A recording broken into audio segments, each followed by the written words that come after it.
আসসালামু আলাইকুম। আশা করছি সবাই অনেক ভালো আছেন। আল্লাহর অশেষ রহমতে আমরা দুজনেও অনেক ভালো আছি। অনেক দিন পর আবারও একটা ব্লগ নিয়ে চলে আসলাম। ব্লগের শুরুতেই দেখিয়ে দিচ্ছি, আমি তো বগুড়া থাকি, তাই বগুড়ার কটকটি মানে মহাস্থানের কটকটি দিয়ে শুরু করছি আজকের ভিডিও। দেখতেই পাচ্ছেন এটা হচ্ছে সন্ধ্যা টাইম। আমি এগুলা খাচ্ছি, মানে কটকটি খাচ্ছি। এটা হচ্ছে মহাস্থানের বিখ্যাত কটকটি।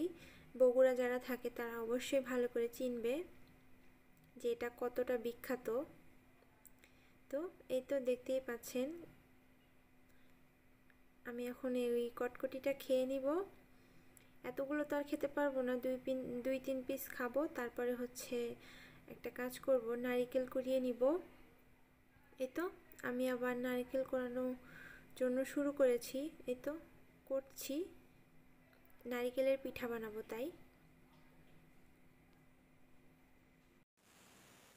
নারকেল কুড়ানোটা শেষ করে আমি হচ্ছে আর ভিডিওটা রাতে কন্টিনিউ করতে পারিনি। আবার হচ্ছে কালকে দুপুরবেলা থেকে রান্নার ভিডিও শেয়ার করব। অনেক দিন রান্নার ভিডিও শেয়ার করতে পারিনি, কারণ ব্যস্ততার কারণে আর শরীর খারাপ, এই জন্য অসুস্থতা, এই জন্য আর কি রান্নার ভিডিওটা করতে পারিনি। ইনশাল্লাহ কালকে দুপুর থেকে রান্নার ভিডিও করব। এই তো নারকেল কুড়ানো শেষ, আমি হচ্ছে রেখে দিয়েছি ফ্রিজে। রান্নার প্রিপারেশন নিয়েছি, এটা হচ্ছে পরের দিন দুপুরবেলা। এখানে আমি মাছ ভাজি করব, আলু ভাজি করব। দেখতেই পাচ্ছেন আমি কিভাবে কেটে নিয়েছি আলুগুলা। এখানে হচ্ছে মুরগি রান্না করব, দুইজন মানুষ তাই কমই রান্না করব। এই তো এগুলা প্রিপারেশন করে নিয়েছি, এখন হচ্ছে আমি রান্নাটা উঠাই দিব। আজকে আলু দিয়ে মুরগি রান্না করব, নতুন আলু খেতে কিন্তু ভীষণ মজার, আর কি মুরগি দিয়ে রান্না করলে আরও বেশি মজা হয়। এই তো আমি এখন কড়াইয়ে তেল দিয়ে দিচ্ছি। প্রথমে আমি হচ্ছে মুরগিটা রান্না করে নিব। পরিমাণ মতো তেল দিয়ে দিলাম। এখানে তেলটা দেওয়া কম হয়ে গিয়েছে, আমি পরে বুঝতে পেরেছি, আর একটু পরে তেল দিয়েছিলাম। এই তো আমি এখন রান্না করে নিচ্ছি, দেখতে থাকুন। আসলে মুরগি রান্না সবাই পারি, এটা দেখানোর কিছু নেই, তবুও ভাবলাম যে অনেক দিন তো রান্না শেয়ার করি না, তাই একটু রান্নাটা শেয়ার করি।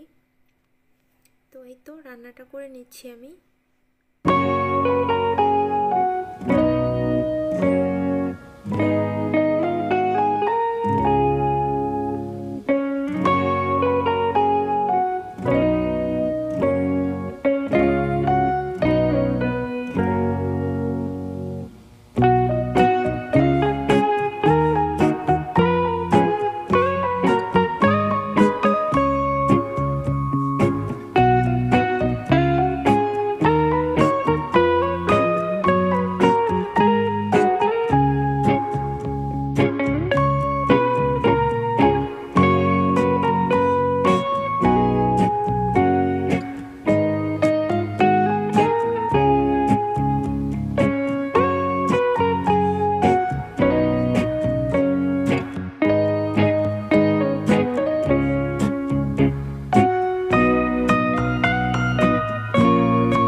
এই তো এদিকে মুরগি রান্নার সাথে সাথে আমি এখানে মাছটাও ভেজে নিচ্ছি।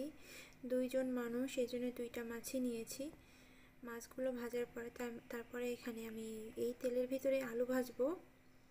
এই তো আমার রান্না প্রায় শেষ। তারপরে দেখুন আমি আলুটাও ভেজে নিয়েছি। এভাবে আলু আমি ছোটোবেলায় অনেক খেতাম, ভাবলাম যে আজকে একটু খাই দেখি কেমন লাগে। তারপরে হচ্ছে এই তো এভাবে ভেজে নিয়েছি। এই তো চিকেন রান্নাটাও শেষ। তো এখন আমি পোলাওটা রান্না করে নিব। আমাদের রান্না বান্না শেষ, তাই দুপুরে খাওয়ার জন্য চলে এসেছি আমরা দুইজনে।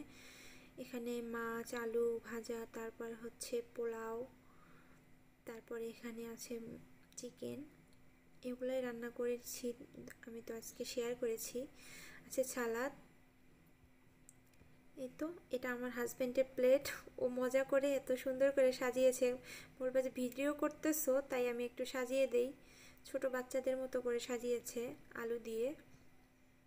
এই তো এটা হচ্ছে রাতের বেলা।